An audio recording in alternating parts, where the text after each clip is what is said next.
Hey folks, welcome back. In this video I'm going to show you two quick examples on accuracy and precision, so if you haven't already done so, check out my other video covering the theory on this topic, and that way you'll be able to apply what you learned from that video to this one. Let's get going. Question 1 says to explain the difference between the accuracy and precision of a measurement, where we basically just need to state the definitions of both of them to explain the difference. So remember that accuracy describes how close a measurement is to the true or accepted value, whereas precision refers to how close a number of measurements are to one another. And to put this into practice, let's move on to question 2.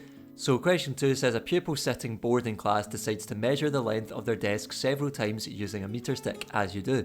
The true length of the desk is 80 centimeters. So we could also call that the accepted value, in this case 80 centimeters.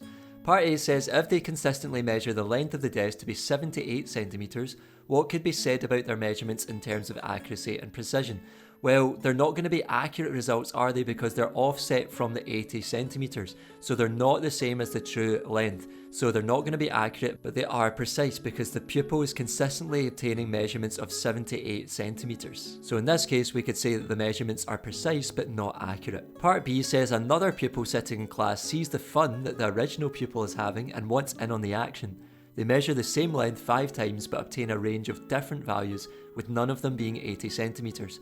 What could be said about their measurements this time in terms of accuracy and precision? Well, again, they're not going to be accurate because they're all offset from the 80 centimeters, the true length of the desk, so they're not going to be accurate, and they're all different values, so the pupil is not consistently obtaining the same results. So that means that the measurements are neither precise nor accurate. So that's all from me, folks. I hope you found the video useful. If you did, give it one of these, subscribe, and I'll see you in the next one. Take care.